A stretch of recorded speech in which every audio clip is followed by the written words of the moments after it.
Salut tout le monde et bienvenue au podcast IMFC Radio diffusé sur YouTube et sur la page Motel Balado de Jean-Charles Lajoie. Bienvenue des Falcos avec l'informateur numéro 1 Max Truman, émission du 11 mars 2026. Il fait pas beau dehors, donc on va se grouiller parce que moi j'ai pas de génératrice, Max non plus, donc je sais pas si on va être capable de finir l'émission. Max, comment ça va?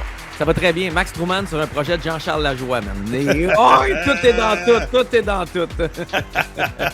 Écoute, Max, on n'a pas beaucoup de temps. On a peut-être 15-20 minutes devant nous parce que nos horaires sont tellement chargés, sont loadés, mais rapidement. Là.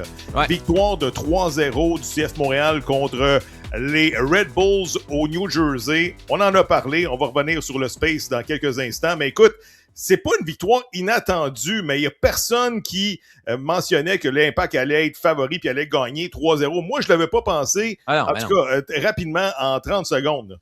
Gav, je te dirais ce que beaucoup de coachs et de préparateurs mentaux vont me dire, peu importe le sport, c'est never too high, never too low. Ouais. Quand on était bas après San Diego puis après Chicago, il fallait peut-être remonter un peu. Là, il faut juste descendre un peu. C'est pas d'être plate, c'est pas d'être rabat-joie, c'est juste, écoute, on n'est pas aussi nul ou poche qu'on l'était dans les 5-0, 3-0, mais on n'est pas encore devenu un club qui peut prétendre donner des tapes 3-0, 4-0 à n'importe qui semaine après semaine. Donc, essayons de trouver une certaine constance là-dedans. Mais écoute, le mood était vraiment là désastreux après les deux premiers matchs de la saison. Tu sais, même nous autres, sur nos fils X, on essayait peut-être d'être encouragés, tout ça. On disait, bon, c'est juste deux premiers matchs, mais force est d'admettre, c'était une catastrophe, les deux premières rencontres, là, non compétitifs. Gabino, c'est la façon que tu perds ces deux matchs-là. En plus, tu fais marquer 2 buts à 10 contre 11, mais au moins, ils ont gagné en fin de semaine. Une chose, OK? Si c'était désastreux sur nos fils à nous, est-ce que tu imagines comment c'était désastreux sur les réseaux sociaux du CF Montréal? Et pendant 2 semaines, il n'y en avait plus de contenu. Il n'y avait plus de vidéos dans les... Il y avait une vidéo qui s'appelle « Dans les coulisses ». Il n'y avait plus de ces vidéos-là. Il n'y avait plus de joueurs qui prennent la caméra à l'entraînement. Il n'y avait plus rien. On se faisait oublier. Et là, depuis la victoire, on a une nouvelle vidéo dans les coulisses. On a Dagger de Thoralson qui se promène avec une caméra. On a plein de micro-reportages d'entraînement. Ça dit à quel point c'était lourd après les 2 Comme on dit, c'est du marketing contrôlé. C'est-à-dire, on va vous offrir des images, mais pas après des défaites cuisantes. Surtout, on va offrir des images après des victoires ou bien des résultats sur la route. Bref, on ferme la parenthèse. Ouais. On parle de tes 3 articles sur Dans les coulisses. En passant, tu as fait un travail colossal de recherche et de journalisme et tout ça. Tu as eu la chance de t'asseoir avec Luca Saputo, de poser des vraies questions. C'est unanime. Tu es la première étoile dans le dernier mois dans la couverture du CF Montréal. Qu'est-ce que tu retiens? De quoi tu veux jaser ce matin, notamment sur tes 3 articles, parce qu'il y a beaucoup de choses, là. On peut parler de la forme physique de Sunusi Ibrahim, on peut parler de Benteke qui est pas venu à Montréal, on peut parler de Griezmann, on peut parler du déménagement, on peut parler de tout ça, mais toi, là, de quoi tu veux jaser? Quel angle tu veux apporter ce matin? Premièrement, je veux dire, tu sais, j'applaudis Luca Saputo pour son ouverture et sa transparence, c'est rafraîchissant, puis tu sais, j'y ai dit, puis je le dis publiquement. Le partisan veut juste savoir puis comprendre. Quand on comprend rien ou quand on ne sait pas, on se fait tous une théorie, parfois loufoque, parfois vraie, mais on se fait toute une explication de la vérité ou de la réalité. Puis des fois, on est dessus, des fois, on n'est pas dessus. Fait que bravo au CF Montréal et à Luca de faire cet exercice-là. C'est bon pour tout le monde. Ce que je retiens le plus, parce que le passé m'intéresse, mais moi, le futur m'intéresse encore plus, c'est qu'est-ce qui s'en vient devant nous. Tu sais, autant dans ce qu'on jase, des fois plus off the record, ou dans ce que je comprends, dans ce que Luca m'a dit, ou les autres, tu sais, Luca n'est pas seul aux entraînements à Marie-Victorin, là. Il manque encore 1 ou 2 mercatos avant que la reconstruction soit terminée. Donc, ce qu'on voit là, c'est un chantier en construction. Donc, moi, je retiens que avant de juger le final, ça se fera dans 1 ou 2 autres mercatos, mais qu'on ne me sorte pas un 3e, puis un 4e, puis un 5e. Dans 1 an, ce sera vraiment l'équipe de cette direction sportive-là, et je la jugerai en temps et lieu. Mais 1 ou 2 mercatos, c'est mince pareil. Là. Je veux dire, un ou 2 mercatos, c'est demain. Là. Pour moi, là, c'est 3 mercatos. C'est le mercato cet été, le mercato cet hiver dans la mini-saison, mais le vrai mercato doit se faire en 2027. C'est là qu'il n'y aura plus de mauvais contrats et tout ça. Je pense qu'il y aura plus de latitude. Et là, la vraie saison va commencer de août jusqu'à mai. le vrai calendrier hivernal. Pour moi, le mercato que tu n'as pas le droit de te tromper, c'est ce mercato-là parce que tu as tout fait ça avec la MLS qui s'aligne avec le calendrier européen. C'est là que tu veux voir les big stars arriver en 2027 parce que ça va être peut-être un défi de remplir le stade au mois d'octobre, au mois de novembre. Je referme la parenthèse. Pour moi, c'est 3 mercatos. Ouais, Gavino, il va y avoir d'autres mauvais contrats. T'sais, comme il y a eu Coccaro, comme il y a eu Pierce, comme on est en train de se demander si Bougaille en est un. Je veux dire, il y en aura d'autres. C'est pas parce que Sunusi et Opoku ne seront plus là qu'il n'y en aura pas. Il y en a toujours. Ça fait partie du foot, ça fait partie du soccer. Ça, c'est la première chose. La deuxième, je sais que le CF Montréal veut bâtir des bases solides pour ensuite attirer le joueur qui va venir finir ça. Un peu comme les Whitecaps à Vancouver avec Mueller. On a un peu le même plan. Je ne sais pas combien d'argent on va mettre. Je ne sais pas c'est qui l'individu visé. Moi, ce que je pense, c'est que ça ne sera peut-être pas un Antoine Griezmann. Ça peut être plus un milieu de terrain qui contrôle le jeu parce qu'on le voit à chaque entraînement à Marie-Victorin. On a de la qualité à plein de postes, mais en milieu de terrain, en ce moment, on n'a pas la qualité pour jouer à 2 milieux dans la MLS. Donc, je pense qu'on va bâtir des bases et on va arriver avec un bon milieu de terrain pour finir ça. Et je te dirai ceci. L'année prochaine, à pareille date, on sera dans un genre de mini-saison écourtée de 14 games, si ma mémoire est bonne. Ce sera là, je pense, qu'on verra le CF Montréal être ce qu'il est dans la tête de Lucas Saputo, de Simone Saputo, des recruteurs alentour d'eux. Moi, la mini-saison, je ne la vois pas petite pour le CF Montréal. Je la vois grande. Je la vois comme une occasion de marquer un coup rapidement, de démontrer dans une courte saison comment on peut être bon. Alors, je suis peut-être 6 mois avant toi dans ma cible pour avoir l'équipe qu'on veut avoir. Rapidement, Ivan Jaime en prêt avec option d'achat. Est-ce qu'il t'a convaincu en fin de semaine? Il commence à aligner, les performances. Est-ce que c'est convaincant? Je ne sais pas, mais c'est sûr qu'il ne débarque pas. Là, tu le mets à gauche dans sa chaise de prédilection. Il est allé chercher un penalty important en fin de semaine. Ivan Jaime, tu vas en voir plus, là, j'imagine, dans les 10 prochains matchs? 100%. Puis, tu sais, j'ai adoré adoré, le mot est fort. J'ai aimé la formation, le schéma tactique du CF Montréal. Là, Marco Donadel dit avec un tantinet d'arrogance en point de presse que c'est un back four. Non, c'est un back three avec les deux autres. C'est juste que c'était déséquilibré à gauche et à droite. Petrasso ne jouait pas à la même hauteur que Thoralson. Thoralson venait jouer plus haut. Fait qu'Avilés, quand on avait le ballon, il coulissait un tantinet plus. Mais j'ai aimé voir cette formation-là. Pourquoi? Parce que ça permettait à Jaime de jouer en 10 ou en 11, ou dans un 3-4-2-1 où il pouvait bouger beaucoup à la même hauteur que Carmona. Des fois, il arrivait à la hauteur de Owusu. Donc, je trouve que la position d'Ivan Jaime, elle était bonne pour lui, puis il s'est exprimé là-dedans. Après ça, ce qu'il faut comprendre, c'est que la clause d'achat, c'est 5,5 millions d'euros, c'est beaucoup d'argent. Est-ce que Jaime t'a convaincu qu'il était bon? Oui. Est-ce qu'il t'a convaincu qu'il vaut 5,5 millions d'euros? Pas encore, je vais en voir plus, et tant mieux. Il reste 8-9 matchs qu'on peut donner à Jaime plus de 45 minutes pour bien l'évaluer. Alors, évaluons-le comme il y a quelque chose à bâtir maintenant avec Carmona et Jaime. J'en ai parlé dans le space. Là. Je pense qu'il y a une chimie qui commence à s'installer. Je pense qu'ils sont sur la bonne voie. Très rapidement. La question? Hey, t'es trop pressé. Oui, vas-y. La question, est-ce qu'on l'achète? Si tu me poses la question tout de suite, je ne sais pas. Vas-y, c'est quoi la question? Elle est meilleure, Gav. Ouais, okay? Jaime a joué super bien. Carmona était excellent. On a une formation qui fonctionne avec Prince en haut. Prince a un petit quelque chose. On pourrait amener Rios à sa place, peut-être des minutes à Owen, peu importe. Tu places où Enadi Sinchuk là-dedans? Parce que c'est ta pépite. Et là, la vraie question, tu fais quoi avec Enadi Sinchuk dans cette formation-là? Qu'est-ce qu'on fait dans le prochain match à Orlando avec Enadi Sinchuk? C'est la meilleure question de la semaine, malheureusement. Je m'excuse, là. J'aimerais ça extrapoler, là, mais pour moi, je le dis depuis l'année passée, il est jeune et tout ça, il est en apprentissage. Pour moi, j'ai rien vu d'Enadi Sinchuk, mis à part le but que j'ai vu au Stade Saputo l'année passée. Il a bien fait, il a coupé vers le centre, il est allé d'une frappe à gauche. Mais si tu veux des résultats, là, pour moi, Sinchuk, il n'est pas sur ton 11 partant. Si tu mets la victoire à la priorité, exact. Je dis pas qu'il sera pas bon, puis Odjar Escobar sera pas bon, là. Mais ces gars-là sont pas prêts à être partants tout de suite contre des gros clubs en MLS. Ramène un schéma et des joueurs qui t'ont donné ta victoire. Ramène Carmona, ramène Jaime, ramène... En tout cas, il y a juste le Je ne sais pas si Marco Donadel est superstitieux, mais en fin de semaine, tu touches à rien contre Orlando. Pour moi, c'est DDT à droite avec Prince, Jaime, Escobar. Pas Escobar, mais notre ami Carmona. Je veux dire, touche pas à ça. Non, puis Petrasso n'a pas eu un match incroyable, mais il faisait du bien. Je pense qu'il va être juste meilleur la semaine d'après. Le trio défensif. C'est la nouvelle version de Daniel Lovitz. Tu sais, il t'en donne, il te coûte pas cher, puis il te fait pas mal dans le line-up, à peu près. Puis juste un petit bémol, on va le sortir ici, là. Morales, la Bolivie joue un match amical dimanche avant la fenêtre internationale pour leur match de barrage pour la Coupe du Monde. Je ne sais pas s'il a été invité pour le match amical de dimanche. Ce que je sais, c'est qu'il est encore à l'entraînement avec le CF Montréal. Il était là hier après-midi du côté de la Floride. Je pense que le CF Montréal va vouloir le garder pour son match de samedi. C'est important. Le CF Montréal ne peut pas se permettre de ne pas avoir Morales dans l'alignement, mais il faut juste savoir qu'il y a un match 24 heures après. De ce que je comprends, il va jouer avec le CF Montréal samedi, va aller rejoindre la Bolivie, il n'aura pas joué le friendly, je pense que c'est Trinidad et Tobago, mais il va jouer le match de barrage ensuite contre, je pense que c'est Suriname, mais je ne suis pas certain.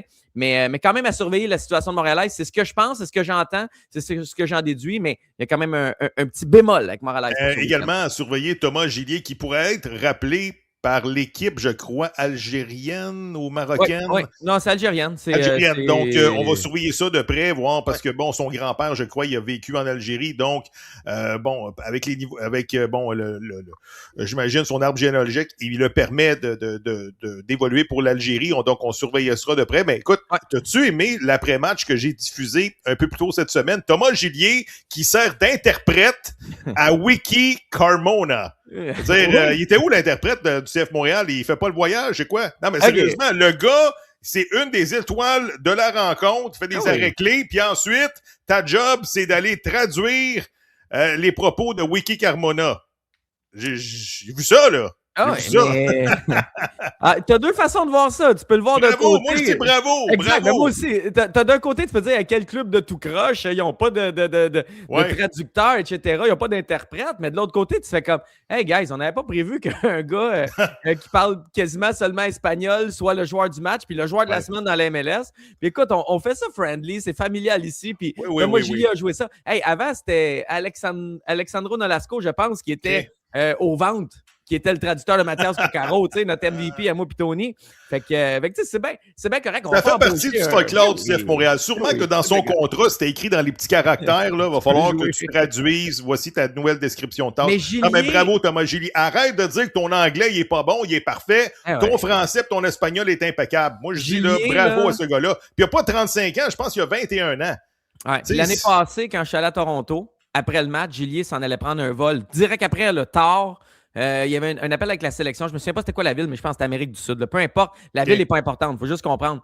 Et il avait connu un bon match, un match serré. C'était le 1-1 à Toronto. Puis Gillier avait demandé à venir parler aux médias, pareil, quand le CF Montréal demandait à 2-3 gars. J'ai dit oui, je vais venir, oui, je vais venir. Puis il est venu. Puis il a tout donné, il a tout répondu aux questions. Puis après ça, on l'a vu partir en courant pour aller prendre son vol.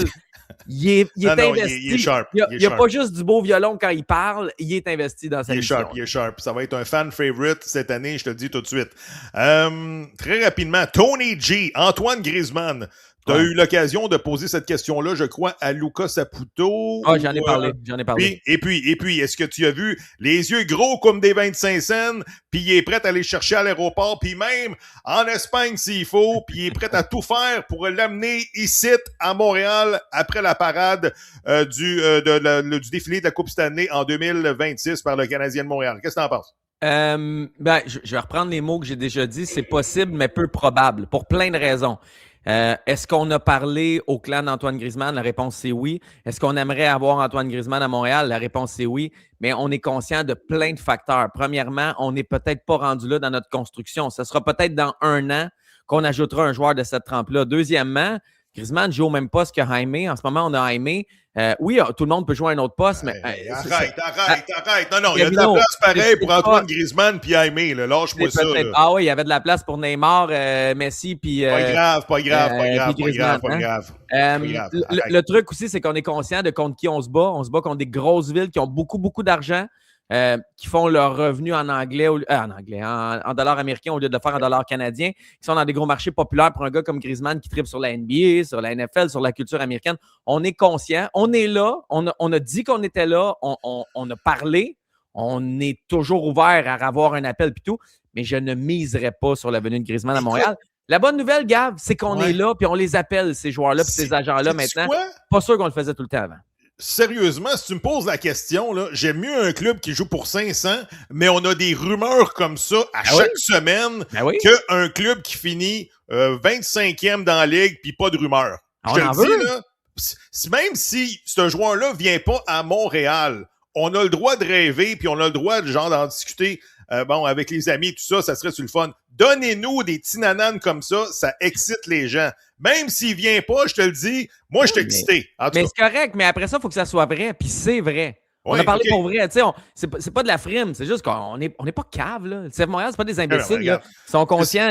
Sur la liste de priorités, là, t'as, mettons, Orlando, Miami, Los Angeles, nez à nez, puis ensuite, avec un tour de retard, comme Sunusi Ibrahim à Marie-Victorin, le CF Montréal. Mais au moins, on est dans la course, tu sais. On est comme les écuries de fond de classement en F1, mais au moins, on est dans la discussion. Rapidement. Ouais. Luca Saputo, t'en as parlé du déménagement avec la lettre D et tout ça. Luca Saputo qui a dit, écoute, je sais pas où est-ce que vous avez pogné ça, mais c'est sûr qu'on s'en va pas à Vegas ou à Détroit. Bref, vous lirez l'article de Max Truman sur Dans les coulisses. Est-ce qu'il t'a convaincu dans cette réponse-là, notre ami Luca Saputo? Écoute, le CF Montréal, pas une grosse masse salariale, pas un stade des ligues majeures, pas un stade hivernisé pour les saisons à venir, pas d'équipe MLS d'Expo et le directeur général et propriétaire par la bande, Luca Saputo, qui dit « Non, nous autres, on est bien en selle, on investit beaucoup d'argent ici à Montréal, on est ici pour rester. » Qu'est-ce que t'en penses? On a le stade Saputo qui est parfait quand il fait beau et peut-être quelques rénaux à faire, on est d'accord, là, mais quand on est printemps, été, automne.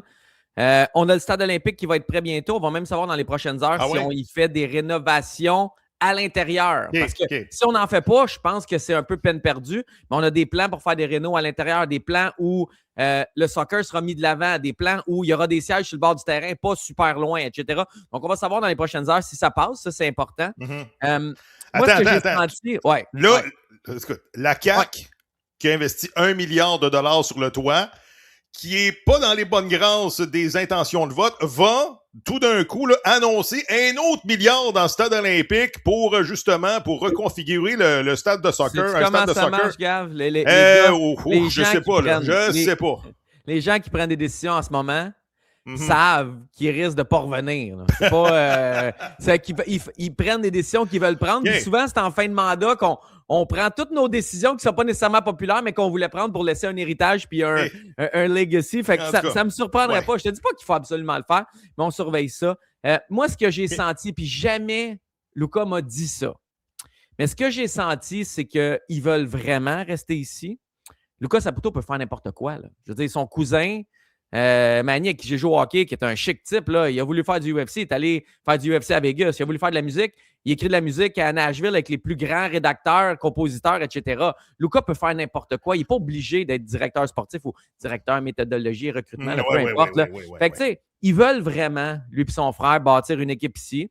Est-ce qu'il devrait être mieux entouré? Peut-être. On a toute notre opinion là-dessus.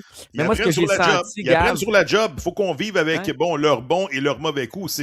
L'expérience, ça ne s'achète pas. Il faut donner le temps au temps. Je te dis, c'est philosophe à matin, mais c'est ça qui arrive. T'sais. Ce que j'ai senti, c'est que eux vont bâtir une équipe qui va gagner. Okay? Je pense pas qu'on va gagner la MLS Cup. Je pense qu'on peut gagner le championnat canadien. On peut se battre en série. Une équipe compétitive, intéressante à aller voir, c'est leur objectif et ils vont le faire et ils vont dépenser pour ça. C'est ce que j'ai senti.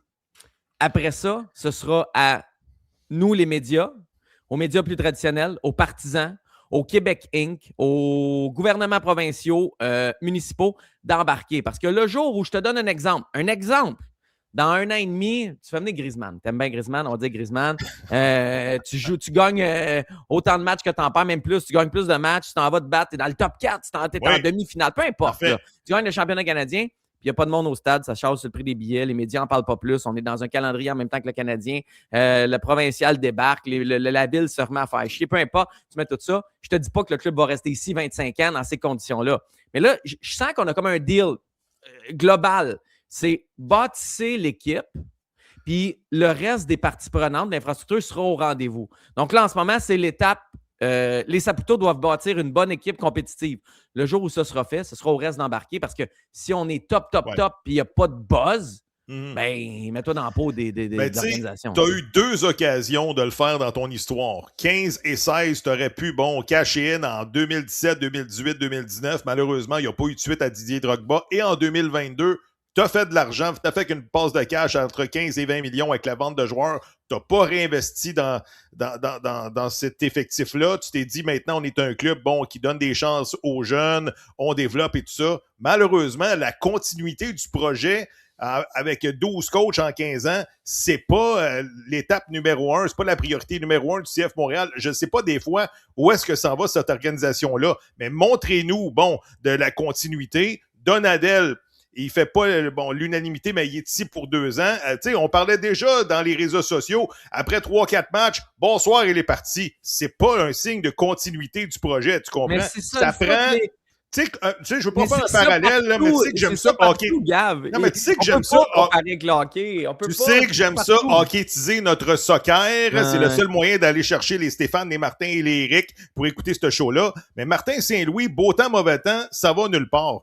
Tu sais, à un moment donné, il va falloir de la continuité du projet, comme Philadelphie a fait avec Jim Curtin et puis Siggy Schmidt avec Seattle. Il faut que tu t'identifies à des gars ici. Ton roster, ton 11 partants, ça doit être au moins 6 gars qui sont là, beau temps, mauvais temps, qu'ils ont pu... ils veulent plus rêver à l'Europe, ils l'ont essayé, ça n'a pas fonctionné. Là, maintenant, tu t'en viens ici aux États-Unis, Canada, puis tu restes ici pour 7 ans avec la même équipe. Prince, c'est ça. Oui, Prince, c'est ça. Nacho Piatti, c'était ça. Il l'avait essayé, il n'était pas de calibre, il est revenu ici. Ouais, Carmona, je pense que si ça va bien, il est prêt à rester ici un bout de temps. Jaime, si jamais on en vient à un deal après la saison, que ce soit pas 5.5, mais mettons qu'elle achète 2.5, parce que lui, il retourne là-bas, il reste 1 an, ils ne veulent pas tant. Mettons, il voudra rester ici. Dagger, c'est ça. Vera, c'est ça. Oui, il en reste quelques-uns. Julien Morales, c'est sûr qu'il rêve à l'Europe, mais c'est correct d'en avoir dans un line-up. Mais le problème, tu as raison, c'est peut-être qu'il n'y avait pas assez de sure shot. MLS qui veulent rester à Montréal, qui sont capables d'avoir le niveau puis d'avoir un impact semaine après semaine. Rapidement, écoute, des chiffres mirobolants en fin de semaine. Nilton George, notre collègue, il a lancé un space après-match du CF Montréal contre les Red Bulls de New York. Regardez le nombre d'écoutes, 4500. Ça n'a juste pas de bon sens. J'ai jamais vu ça pour du T-Soccer ici au Québec. 4500, Max. Qu'est-ce qui fait en sorte qu'il y avait 4500 et plus qui vont se rajouter, qui vont écouter le space durant la semaine, qui ont écouté nos propos, notre après-match avec Nilton, Patrice, moi, toi et des interlocuteurs, là, j'en oublie. Mais écoute, moi, j'ai jamais vu ça. 4500 clics pour du soccer, ça doit être un record. Ouais, il y a ça pour les textes de Luca Saputo sur dans les coulisses, mais oui, t'as raison. Je pense que, tu sais, puis je l'ai dit, les gens... C'est pas vrai que les gens se foutent du club ou du soccer à Montréal. Il y a une communauté foot en plus. On la voit, là, je me promène dans des terrains à semaine longue. Là, il y a une communauté foot alentour du Supra, dans nos Ligue 1, dans nos Ligue 2, dans nos U19, dans notre futsal, etc. Il y a du monde qui aime ça. C'est juste que ces gens-là ne s'accrochent plus toujours au CF Montréal. Ils ont comme été blessés. Le rebrand, les saisons difficiles, etc. Mais il y a encore un engouement. Elle existe, mais il faut aller le chercher. Deuxième chose, je pense que ce qui est organique fonctionne de mieux en mieux. Quand on sent que c'est pas léché, puis que c'est vrai, puis que c'est transparent, puis que je le sais que quand je vais aller écouter ça ou cliquer là-dessus, je vais avoir quelque chose de vrai, de pas teinté ou whatever. Je pense que les gens aiment ça. Il n'y a pas de zone grise avec nous autres, au moins. Là, je veux dire, on ne tourne pas autour du pot, c'est... Ils ont mal joué ou bien ont bien joué. Je veux dire, c'est positif. On ne travaille pas pour le club ou whatever. Nous autres, on dit, j'ai l'impression notre conversation, là, moi puis toi, Max, ça va super bien parce que les gens trouvent que c'est enflammé, il n'y a pas de temps perdu. C'est ça qui est le fun avec notre chimie. T'amènes le volet info, j'amène la moutarde. Non, moi, je pense que c'est une bonne formule. Ouais, l'autre truc, Nil, c'est qu'il y en a qui, Gavino, il y en a qui aiment Nilton, il y en a qui n'aiment pas Nilton, il y en a qui aiment Gavino, il y en a qui n'aiment pas Gavino, il y en a qui aiment Max Bouman, il y en a qui l'aiment pas, et là, on met tout le monde en même temps. Patrice Bernier, tout le monde l'aime. Oui. Vous comprenez ce que je veux dire? On est comme les Avengers du soccer, je l'ai dit hier. Ou 110% dans le temps, on écoutait pour telle personne. Je pense que les gens aiment ça organiquement. Non, les gens aiment ça. Je ne sais pas si on va le refaire après chaque match. En fin de semaine, en passant, je suis à Fort Lauderdale pour la couverture sur les Blue Jays de Toronto. Oui, sur le soleil. Je ne sais pas si je vais être capable de partir parce que je regarde ça dehors, puis aïe, ça risque d'être retardé. Mais j'aurais aimé ça aller à Orlando, mais c'est à 3h15 de char, malheureusement. Je ne pourrais pas y aller. Mais écoute, je suis sûr que je vais essayer de me brancher avec mon ami Philo. Je ne manquerai pas le match Montréal-Orlando et je vais faire partie encore une fois de ce space-là. Puis je te le dis, le 4500, j'aimerais ça qu'il aille chercher 5000, 5500. Imagine, là, si on va chercher en haut de 5000. Moi, là, je te dis, j'avais abandonné sur la couverture du CF Montréal. Je me suis dit, pas plus que 200 clics. Là, 4500, écoute, c'est inespéré, c'est dans mes fantasmes. Il faut faire les choses de la bonne façon, puis c'est une invitation aux médias plus traditionnels de regarder encore plus ce club-là. Tu sais, si tu couvres ce club-là, mais que tu fais juste un résumé de la défaite avec ceux qui ont marqué, puis tout, tu n'auras pas d'ouverture de ton texte. Je pense qu'il faut faire une meilleure couverture. JF Teotonio en fait une excellente. On a besoin de plus de GF dans le milieu, plus de Nil, plus de Gav, plus de moi, plus de tout. Je pense qu'il faut faire une meilleure couverture. Mais en tout cas, c'est une invitation à tout le monde qui disent que ça ne pognera jamais le soccer. C'est pas vrai. Je pense que les gens attendent aussi. Tu ne veux pas embarquer dans un bandwagon en feu qui s'en va dans le mur. Là. Mais si ça peut mieux aller et puis continuer de bien aller, il y a des gens qui vont embarquer dans le bandwagon, j'en suis convaincu. J'aurais été curieux du nombre de listeners là, sur ce space-là si jamais le CF Montréal avait mangé une autre volée. Je te dis peut-être que le 4500, ça aurait été 5500 parce que tu sais, les gens, ils en veulent du sang. Ils veulent du sang. Mais à date sur 2 spaces, celui après une victoire a mieux marché que celui après une volée. On va garder ça de même. OK, rapidement, contre Orlando en fin de semaine, tu touches à rien, c'est le même line-up. Moi, là, ce que je trouve, là, c'est que le CF Montréal, cette année, tout le monde est en santé. Je ne sais pas ce qu'ils ont changé dans leur préparation physique, mais écoute, force est d'admettre, ils font la job. Personne ne s'allait se déblesser, mis à part Fabien Herbers. Ouais, qui s'entraîne une fois sur 2 avec l'équipe, il revient 2 jours, part 3 jours, revient une journée. Ça aurait été quand même... C'est plate parce que c'est un bon joueur. Tu en as parlé dans le space. Je trouve que Fabien Herbers pourrait peut-être être une solution au milieu. Mais malheureusement, il n'est pas en forme pour d'enchaîner les pratiques, les entraînements, les minutes, les matchs. Tu sais, a joué même pas 800 minutes l'année passée. Il n'en a même pas joué une encore cette année. C'est un bon gars, c'est un bon joueur, etc. Quand tu parles que je disais tantôt, le profil de joueur MLS de carrière, Fabien Herbers coche toutes les cases. Là. Il a joué en Europe, maintenant il arrive ici à un niveau plus bas, puis il est capable de faire la job. Malheureusement, toujours blessé. C'est le nouveau Finlandais volant, Lassi Lapalainen, notre ami Fabien Herbers. Mais ce week-end contre Orlando, à moins d'une catastrophe, comme je te dis, Morales pourrait partir, mais je pense qu'il va être là. Tu reviens avec le même 11, ou presque. Ça ne me dérange pas que tu fasses une modification, mais fais-moi pas 4-5 rotations encore, change-moi pas le schéma tactique. Reviens avec une continuité. Orlando est dernier, 3 buts pour, 11 buts contre. C'est un différentiel de -8. Si tu es capable d'aller chercher ce match-là à Orlando, tu te retrouves à 2 victoires, 2 défaites. Après 4 matchs sur la route, ce serait impensable. Exact. C'était impensable avant le début de la saison. Donc, tu sais, trouve un moyen. Moi, j'ai peur parce qu'on s'entraîne loin de Montréal. Je pense que la semaine passée, tout le monde n'était pas ses nerfs, mais on avait pas une rigueur, mais on était plus allumés. Tu sais, les joueurs sont devant le sportif, sont devant les médias. Ils ont un micro d'en face. Ils voient, la famille est là. Un peu plus de pression, oui. Ben oui. Fait que là, on est retourné une semaine à Tampa s'entraîner pour jouer à Orlando après. J'espère que ça n'aura pas l'effet de calmer tout le monde puis on a gagné maintenant, on est correct, on est loin de Montréal. Non, c'est ça. Hey, on te suit où pour les prochaines semaines? Parce que là, t'es à BPM, t'es à Cube, t'écris encore dans les coulisses et tout ça. T'aimes-tu encore ton horaire très chargé? Puis à chaque fois que je te pose la question, t'es-tu disponible? Tu me dis non, je suis pas disponible, je suis en train de faire 52 patentes. Non, mais c'est vrai. T'es brûlé, je suis brûlé, j'ai 2 jobs, j'ai 3 jobs, puis toi aussi. Je veux dire, c'est un miracle que maintenant, là, on fait une demi-heure, mais je veux dire, t'es bien trop loadé dans ton horaire. Je suis heureux, Gav. J'ai beaucoup de plaisir dans les coulisses. J'ai une super équipe. On est 13-14. Ça va super bien sur le site. Je coach au futsal. Ça finit bientôt. Il nous reste une semaine ou 2. Peut-être 3 sur vos provinciaux. Après ça libère beaucoup de temps dans mon horaire. Les chroniques radio restent toujours. J'adore ça. J'aime faire des podcasts à l'occasion. Mais la façon la plus facile de me voir, de me suivre, etc., c'est sur X. Que vous aimiez Elon Musk ou non, venez sur mon compte. Là, ça ne change rien pour Ellen là, que vous venez suivre Maxime Truman. Mais je passe toutes mes infos, toutes mes patentes que j'ai à plugger. Je les passe par là. Puis c'est là que la communauté qui aime mes trucs se rejoint. Blue Sky, ça ralentit pas mal. Hein? Je trouve qu'il tout le monde est revenu sur X. Hey, c'est terminé. On a fait une demi-heure. On était supposé faire encore une fois 15-20 minutes. On est dans le schnout parce qu'on ne peut pas se le permettre.